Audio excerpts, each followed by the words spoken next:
এরপর সেই জাদুর বালকটি একটি জাদুকরী সোনার হাঁসে পরিণত হয়। আরে টয়া, এই হাঁসের ঘরের ভিতরে তো সোনা আর সোনা, চারদিকে কত সোনার ডিম। টয়া, রান্নাটা কি হলো? আর কত দূর সময় লাগবে? বাড়িতে যে আরো কত কাজ পড়ে আছে, তাড়াতাড়ি সারতে হবে। তোর মামার যে শহর থেকে ফেরার সময় হয়ে এসেছে, এসে যদি দেখে তুই কাজ করছিস তাহলে তো ভাববে তোকে দিয়ে আমি বাড়ির সব কাজ করাই, তারপর আমাকে দু চারটা আবার কথাও শুনিয়ে দেবে। তাড়াতাড়ি কাজগুলো শেষ করে ফেলতো। মামি, আজকে মামা আসবে, কি মজা! হ্যাঁ মামি, আমার কাজ প্রায় শেষ হয়ে এসেছে। মামা আসার আগে আমার সব কাজ শেষ হয়ে যাবে। হ্যাঁ, মামা আসছে দেখে একদম খুশিতে গদগদ। মামা যে এত এত কিছু নিয়ে আসবে এই জন্য, তাই তো? হ্যাঁ মামি, মামা যে সবসময় শহর থেকে ফেরার সময় আমার জন্য অনেক কিছু কিনে আনে। হ্যাঁ, তোর মামার তো কোনো হিসেব নিকেশ নেই, যা ইচ্ছে তাই কিনে কেটে নিয়ে আসে। মা টয়া আর মিনা, এই নে তোদের দুজনের জন্য একই ডিজাইনের সেম কালারের দুইটা জামা এনেছি, দেখ তোদের পছন্দ হয় কিনা। বাবা, তুমি আমাদের দুইজনের জন্য কেন সেম ডিজাইনের জামা আনবে? টয়ার সঙ্গে কি আমার তুলনা?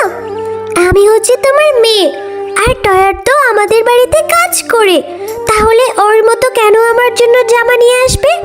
আমার জামা তো আরো ভালো ডিজাইনের আনা উচিত। মিনা, এটা তুই কেমন ধরনের কথা বলছিস রে মা?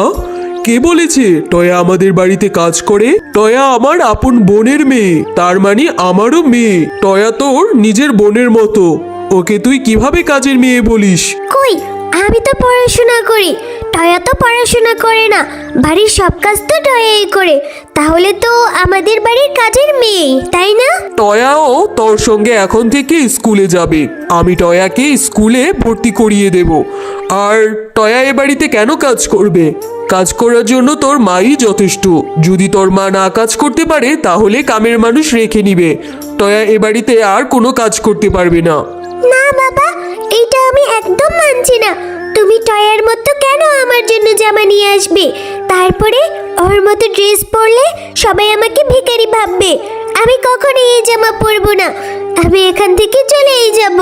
ওগো, তুমি মেয়েটার সঙ্গে এভাবে কথা বলছো কেন? ছোট মেয়ে, ও কি এত কিছু বোঝে? এত কিছু বুঝলে কি আর এ ধরনের কথা বলতো? তুমিও না যা ইচ্ছে তাই বলে যাচ্ছ। কোথায় এতদিন পরে এসেছো, মেয়েটাকে একটু আদর করবে তা নয়। দেখো শেফা, তোমার লাই কিন্তু ও এতটা বেয়াদব হয়েছে। টয়া ওর বড় আপুর মতো, দেখলে না ও টয়াকে কাজের মেয়ে বলল। বাবা, তুমি এই টয়ার জন্য আমাকে এতগুলো কথা শোনাচ্ছ? আর আমি যদি টয়ার মতো জামা পরি তাহলে তো সবাই আমাকে টয়ার মতো ভিখারি ভাববো। আমার কি টয়ার সঙ্গে তুলনা? হ্যাঁ, আমি তোমার সঙ্গে আর কথাই বলবো না, আমি এক্ষুনি এখান থেকে চলে যাব। কি রে মিনা, তোর মনটা এত খারাপ কেন রে? বলতো কি হয়েছে? মিনা, তুই এখানে কি করছিস রে? আমার জামা লাগবে না, ওই দুইটা জামাই তুই নিয়ে নিস। হ্যাঁ, তারপরও তুই মামার সঙ্গে রাগ করিস না বোন, মামা যে তোকে অনেক আদর করে। এই হয়েছে, তোর জন্য বাবা আমাকে কতগুলো কথা শুনিয়ে দিল, আর তুই কিনা এখানে এসে নাটক করছিস? যা তো এখান থেকে। তোর জন্য আমি এখানে এসে টুম্পার সঙ্গে একটু কথা বলছি, খেলা করছি, তুই কিনা আমাকে এখানেও শান্তি দিবি না? মিনা, তুই আমার সঙ্গে কেন এরকম করিস রে? আমি তো তোর সঙ্গে মিলেমিশে থাকতে চাই, তুই আমাকে এখনো মেনে নিতে পারিসনি। এই চাকরানি, তোকে আবার কি মেনে নেব? তুই তো আমাদের বাড়ির চাকর, আমার মায়ের হুকুম মতো কাজ করিস। শুধুমাত্র তোর জন্য বাবা আমাকে এখন দেখতে পারে না। তুই এখনই এখান থেকে চলে যা, আমি তোর সঙ্গে কোনো কথা বলতে চাই না, যা তো। এইটা, এই তুই এখানে বসে বসে কি খাচ্ছিস? কেএফসি, পেপসি, এগুলো তোকে কে দিয়েছে? হ্যাঁ মিনা, তোমার জন্য মামা এগুলো নিয়ে এসেছি, আমাদের দুইজনের জন্য এনেছি। এগুলো আমাকে মামাই খেতে দিয়েছে। কি, আমার ভাগেরটাও তুই খেয়ে ফেলছিস আর মিথ্যে কথা বলছিস? দে, আমার খাবার আমি তোকে খেতে দেব না, এই কেএফসি, চিকেন ফ্রাই আর পেপসিগুলো আমার। আমি তোকে এগুলো কিছুতেই খেতে দেব না। এই কথা বলে টয়ার থেকে খাবারগুলো মিনা ছিনিয়ে নিয়ে যায়। মিনা, নিস না বোন, আমার চেয়ে বড্ড ক্ষুধা লেগেছে, নিস না।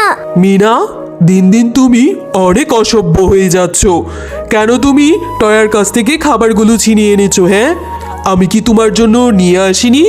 তুমি এক ধরনের ছোট লোকের মতো ব্যবহার করছো। কিন্তু তোমাকে বারবার বলেছি টয়া তোমার বোনের মতো। তাহলে তোমার টয়ার সঙ্গে কিসের এত সমস্যা বলো তো? বাবা, তুমি এই টয়ের জন্য আমাকে একটু আদর করো না, খালি সারাদিন বকতেই থাকো। কেন বাবা, তুমি যে শহরে গিয়েছো, আমি তোমাকে কত মিস করেছি। ভেবেছি তুমি আমাকে এসে কত আদর করবে, কিন্তু না, তুমি তো টয়ের জন্য শুধু শুধু আমাকে বকেই যাচ্ছ। না মিনা, আমি তোমাকে একদম বকিনি। আমি শুধু বলেছি টয়ার সঙ্গে ভালোভাবে মিশতে। ও তোমার বোনের মতো। ওর সঙ্গে তুমি এরকম ব্যবহার করলে ও যে মনে খুব কষ্ট পায়। ওর যে পৃথিবীতে আমরা ছাড়া আর কেউ নেই, এরকম কিছুই না মিনা। আমি তোমাকেও আদর করি, টয়াকেও আদর করি। আমি তোমাদের দুজনের জন্যই সমান সমান ভাগে খাবার এবং জামা কাপড় সব কিছুই নিয়ে এসেছি। তারপরেও তুমি টয়ারটা কেন কেড়ে আনলে বলো তো? তুমি যদি এর পরেও টয়ের সঙ্গে এরকম ব্যবহার করো, এর জন্য তোমার শাস্তি পেতে হবে। আমি বলে দিলাম, আমি তোমাকে বাড়ি থেকে বের করে দেব। এরপর মিনা রাগ করে বাড়ি থেকে বেরিয়ে যায়। মিনা বোন, তোমার হাতে ওগুলো কি? হাঁসের ডিম? তুমি কি হাঁসের ডিম সিদ্ধ খাবে? দাও দাও, আমি তোমাকে হাঁসের ডিমগুলো সিদ্ধ করে দিচ্ছি। না রে টয়া, আমি এই হাঁসের ডিমগুলো খাবো না, এগুলো বাবা এনেছে। আমি এগুলো এখন ফেলে দিয়ে ভেঙে তোর নাম দেব, যাতে করে বাবা তোকে উচিত শিক্ষা দেয়। তোর জন্য আমাকে অনেক কথা শুনতে হয়েছে, এখন মজা বুঝবি। এরপর মিনা হাঁসের ডিমগুলো ইচ্ছে করে তার হাতের থেকে ফেলে দেয়। মাটিতে পড়ার সাথে সাথেই ডিমগুলো ভেঙে যায়। বাবা, মা, তাড়াতাড়ি করে এসে দেখে যাও, টয়া এগুলো কি করেছে। টয়া হাঁসের ডিমগুলো ফেলে ভেঙে ফেলেছে। আরে, এতগুলো হাঁসের ডিম কি করে ভাঙলো রে মিনা?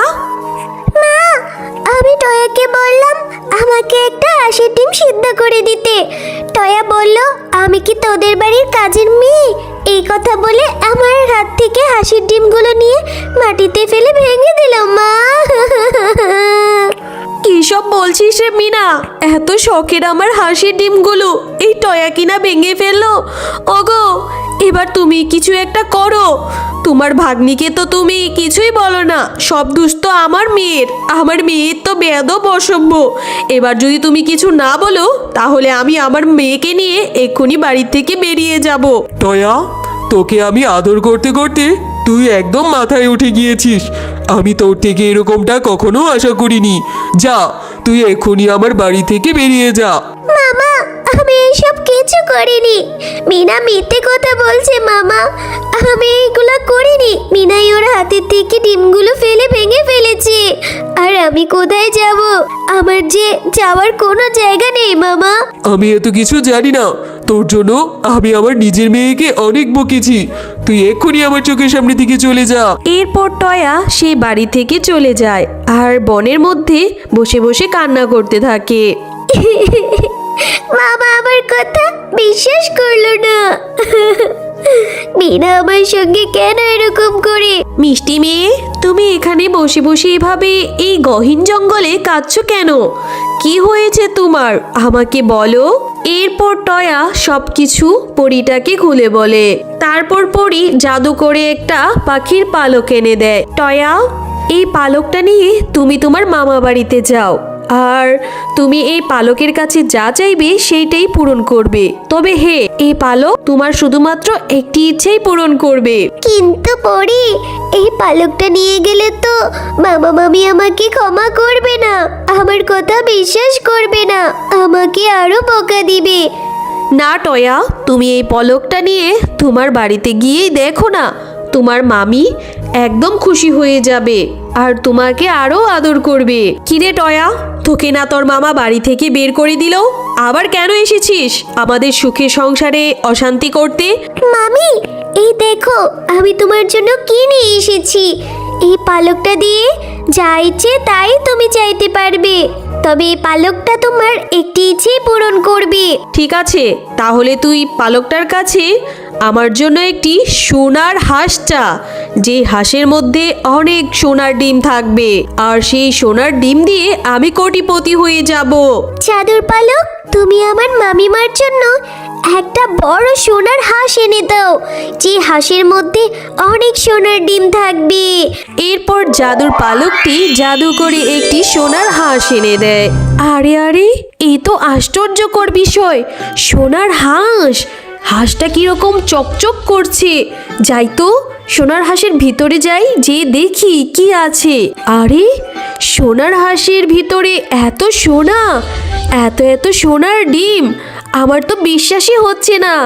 আমি তো এই সোনার ডিম বিক্রি করে কোটিপতি হয়ে যাব। মামি, এখন তো আমাকে আর আগের মতো বকবে না। আমাকে তো এখন থেকে তুমি আদর করবে, তাই না মামি? হ্যাঁ রে টয়া, তোর জন্য আমার এতদিনের স্বপ্ন পূরণ হলো।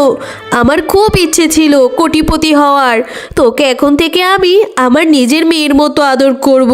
হ্যালো বন্ধুরা, গল্পটি ভালো লেগে থাকলে চ্যানেলটি সাবস্ক্রাইব করে দিবেন এবং পাশে থাকা বেল আইকনটিতে প্রেস করে আমাদের পাশেই থাকবেন। ধন্যবাদ।